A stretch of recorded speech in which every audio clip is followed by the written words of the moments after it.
Hi guys, let's read the Economic and Developmental Issues section of the 12th series of ALS Current Affairs 2019-2020.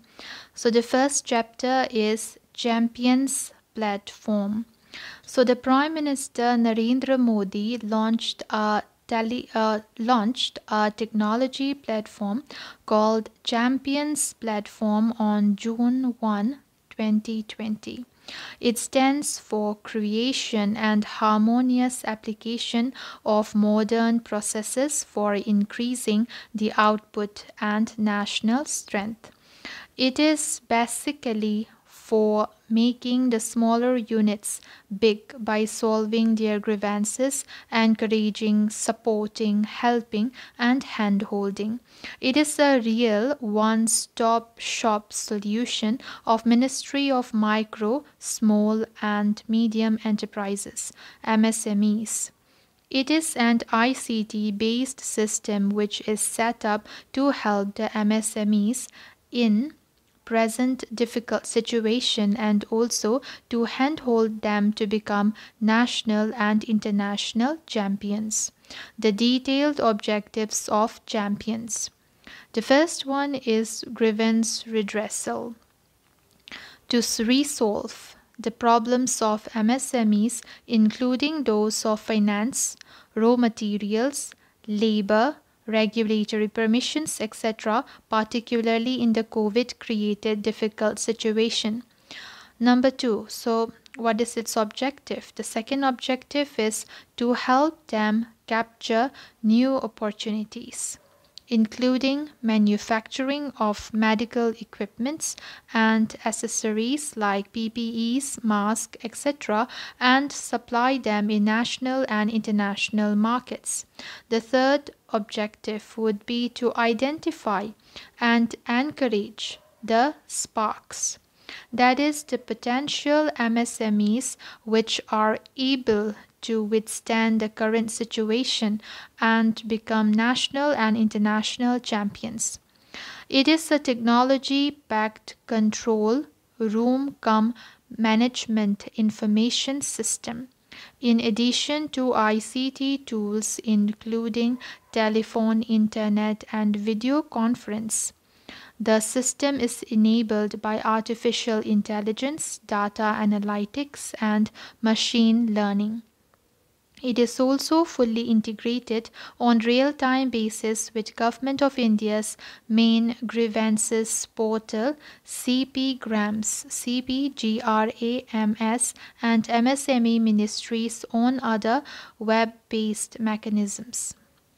Now let's come to the next topic, that is Payments Infrastructure Development Fund.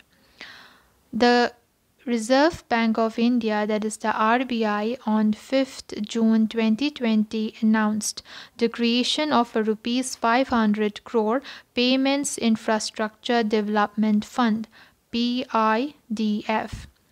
The PIDF has been created to encourage deployment of point-of-sale POS infrastructure both physically and digitally in Tier 3 to Tier 6 centers and northeastern states. So the Payments Infrastructure Development Fund (PIDF) has been created to encourage deployment of point-of-sale, that is POS infrastructure, both physical and digital in Tier 3 to Tier 6 centers and northeastern states. The setting of PIDF is in line with the measures proposed by the Vision Document on Payment and Settlement Systems in India 2019-2021. It is also in line with the RBI's proposal to set up an Acceptance Development Fund which will be used to develop card acceptance infrastructure across small towns and cities. It has a corpus of Rs 500 crore in which the RBI has made an initial contribution of Rs 250 crore. The remaining will come from the card issuing banks and card networks operating in the country. The PIDF will also receive recurring contribution to over Okay, so the PIDF will also receive recurring contributions to cover operational expenses from card issuing banks and card networks. The RBI will also contribute to yearly shortfalls if necessary. The fund will be governed through an advisory council but will be managed and administered by the RBI. So, why do we need PIDF? Over the years, the payments ecosystem in the country has evolved with a wide range of options such as bank accounts, mobile phones, cards, etc. To provide further fillip to digitization of payment systems, it is necessary to give impetus to acceptance infrastructure across the country, more so in underserved areas. Now let's come to the next topic, that is border adjustment tax. A notable Niti Aayog member has favored imposing a border adjustment tax (BAT) on imports to provide a level playing field to domestic industries. So what is this BAT? That is border adjustment tax. So BAT is a duty that is proposed to be imposed on imported goods in addition to the customs levy that get charged at the port of entry. It is proposed to be a non-creditable levy on imported goods. The idea is to bring similar goods in the imported and domestic baskets at par. So why do we need BAT? Generally, BAT seeks to promote equal conditions of the competition for foreign and domestic companies supplying products or services within a taxing jurisdiction. The Indian industry has been complaining to the government about domestic taxes like electricity duty, duties on fuel, clean energy cess, mandi tax, royalties, biodiversity fees that get charged on domestically produced goods as these duties get embedded into the product. But many imported goods do not get loaded with such levies in their respective countries of origin, and this gives such products price advantage in the Indian market. Will it be WTO compatible? Countries that are members of Geneva-based global watchdog WTO have locked the upper limits of customs levies for product lines that they trade in. Any additional duty that gets imposed by WTO members are scoffed upon, and in many instances extra customs duties led to countries being dragged to international arbitration under WTO. Commerce industry believes that the proposed extra customs duty through the border adjustment tax (BAT) is compatible with global trade norms. Officials maintain that Article 2 Clause A of GATT allows for import charge that is equal to the internal tax of the country with respect to a like product or an item from which the imported product is made. Legal opinion on the proposed levy has also been taken. Customs duty. It refers to the tax imposed on the goods when they are transported across international borders. The objective behind levying customs duty is to safeguard each nation's economy, jobs, environment, residents, etc. by regulating the movement of goods, especially prohibited and restrictive goods in and out of any country. Customs duties are charged almost universally on every good which are imported into a country. Some of these are Number 1, Basic Customs Duty (BCD), Countervailing Duty (CVD). Number 3, Protective Duty. Number 4, Anti-Dumping Duty, etc. So custom duties are charged almost universally on every good which are imported into a country. Some of these are basic customs duty (BCD), countervailing duty (CVD), then protective duty, then we have anti-dumping duty, etc. Now let's come to the next topic, that is Atmanirbhar Bharat Abhiyan, lifeline to people or burden on the economy. Recently, the Prime Minister Narendra Modi made a big announcement of rupees 20 lakh crore stimulus relief packages equivalent to 10% of India's GDP, which will help to deal with the economic crisis due to COVID-19. The pandemic has brought the horrible reality into light that decades of bad political and economic policies have dehumanized millions of Indians. In response to the biggest economic crisis since 1979, triggered by the COVID-19 pandemic and the subsequent 54-day lockdown, the central government's fiscal relief so far is limited to just about 1.1% of GDP. So, let's come to the importance of Atmanirbhar Bharat Abhiyan.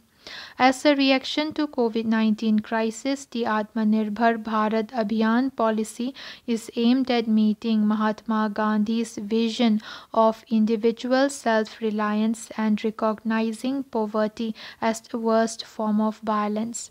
It is aimed at avoiding the scenario of unemployment transforming to hunger and illiquidity changes to insolvency. The agriculture package of rupees 1.63 lakh crore, which included farm gate and aggregation point infrastructure, fisheries,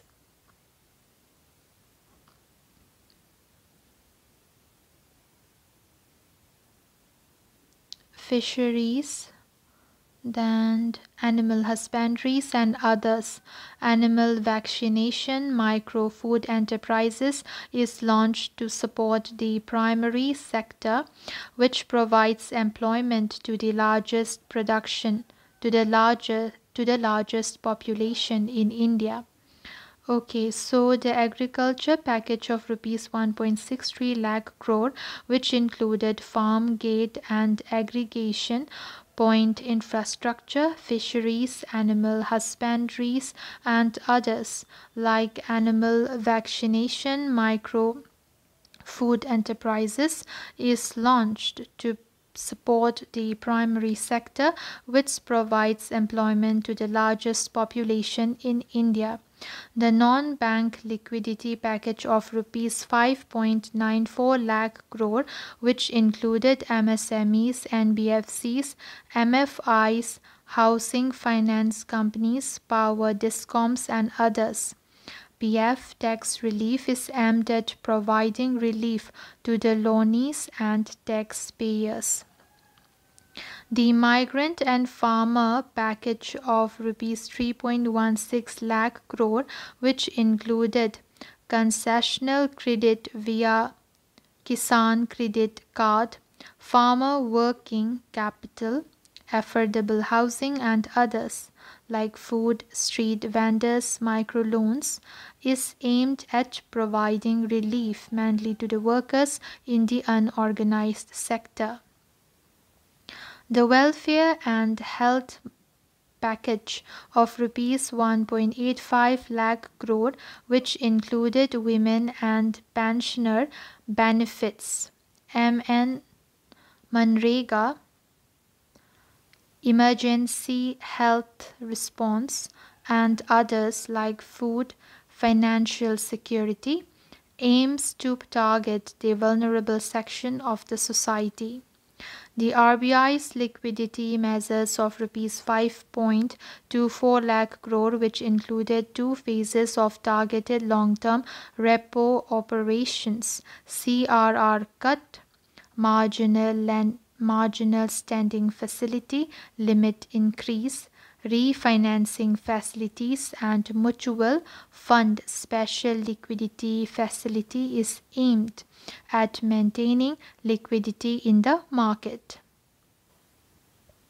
The structural reform in airlines, defense, etc. are exciting, but reform to the Essential Commodities Act, Agricultural Product Market Committees (APMCs), and contract farming directly impact prosperity. 45% of our agricultural labor force generates only 14% of GDP.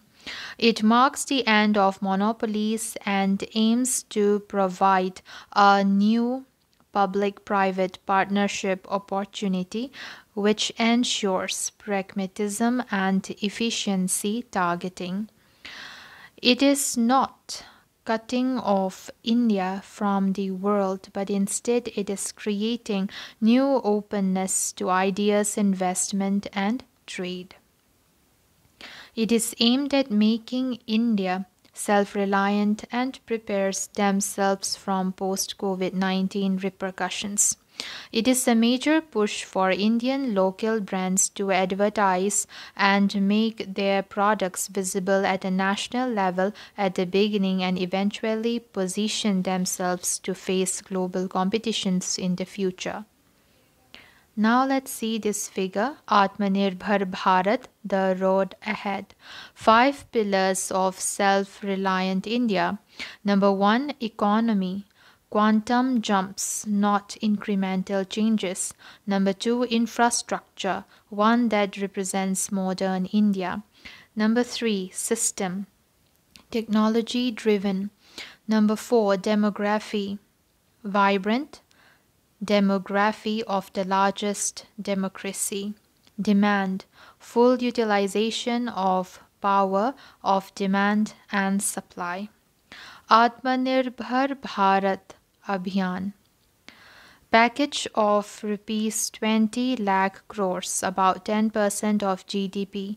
Focus on land, labor, liquidity, and laws. To cater to laborers, middle class, cottage industry, MSMEs, and industries, among others. Bold reforms, need of the hour. Supply chain reforms for agriculture, rational tax system, simple and clear laws, capable human resource, strong financial system. The rollout of collateral-free loans will inject much-needed liquidity in the unorganized retail sector, leading to business expansion and local brand promotion through digital or TV advertising. It is a great opportunity for thousands of local brands to showcase their products and services and urge their countrymen to buy locally. Concerns associated to Atmanirbhar Bharat Abhiyan. So what are its concerns? India's welfare state does not lack intentions but lacks resources, as no amount of CSR, philanthropy, or government borrowing can provide the resources for the care of weak, vulnerable, unlucky that will flow from more productive cities, firms, and citizens. The government expect to take a big hit. So the government expects to take a big hit on estimated tax revenues and proceeds of disinvestment, as if the gap has been estimated at about rupees 4.2 lakh crore. The additional borrowing will fill that gap, which is unavoidable, and the amount of rupees 4.2 lakh crore certainly cannot be counted as a fiscal stimulus. There is no clarity from the government regarding cuts in the expenditure of other essential things. There is a possibility of linking RBI's economic measures with the centre's economic package as liquidity works on the supply side and fiscal stimulus is needed for the demand side. Suggestions for effective implementation of Atmanirbhar Bharat Abhiyan.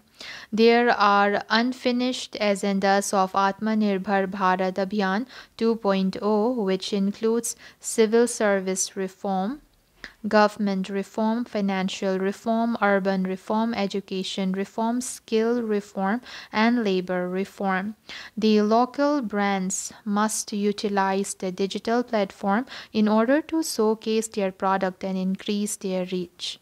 The government's job is to ensure that the India's most vulnerable citizens should not be abandoned during a pandemic.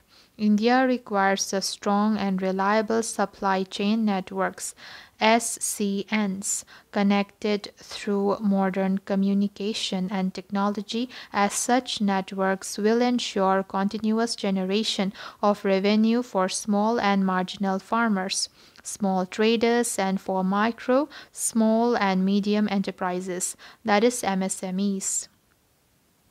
While India is self-sufficient in food and raw material for clothing and housing, the focus should be on the development of robust SCNs, particularly for food and other essentials that saves lives during pandemics. A special policy cell or unit in the government could be formed as the nodal point of contact to formulate policies, complete digitization of supply chain networks, SCNs, streamlined guidelines and standard operating procedures, as well as problem shooting various issues. The government must also ensure that bureaucratic red tape does not kill any nascent recovery at a time when businesses whose balance sheets have been hit hard by the crisis need the freedom to adjust to a new economic reality. So, what is the way forward? A modern state is a welfare state with formal private jobs.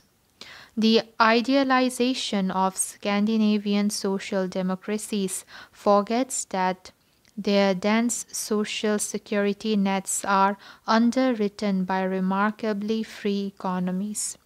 The World Bank Ease of Doing Business scale ranks Denmark 3rd, Norway 7th, and Sweden 12th among 190 countries, and it is the best time for Indian products to establish themselves as brands by advertising and turn this short-term crisis to a long-term financial opportunity. Now let's come to the next topic, that is Geo-Facebook deal.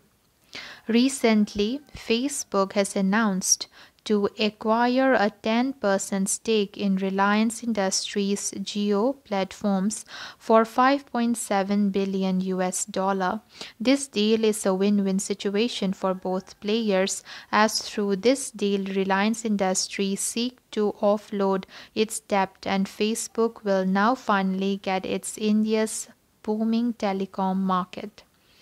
This development is being perceived as a mega deal, as this will have a huge implication on India's retail and internet market.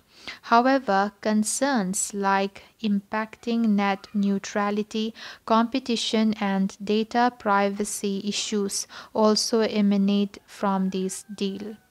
Game changer for India's retail and internet landscape, benefiting millions of small businesses.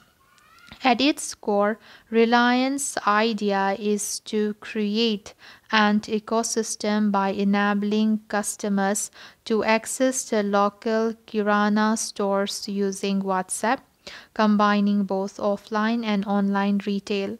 This deal will support the Reliance Group's ambition of JioMart, an internet venture that aims to grant millions of small sellers across India access to a mass market of customers online. This ability to connect millions of local businesses with end consumers and provide them with a seamless online transaction experience could radically alter the country's retail landscape, boosting India's internet scenario.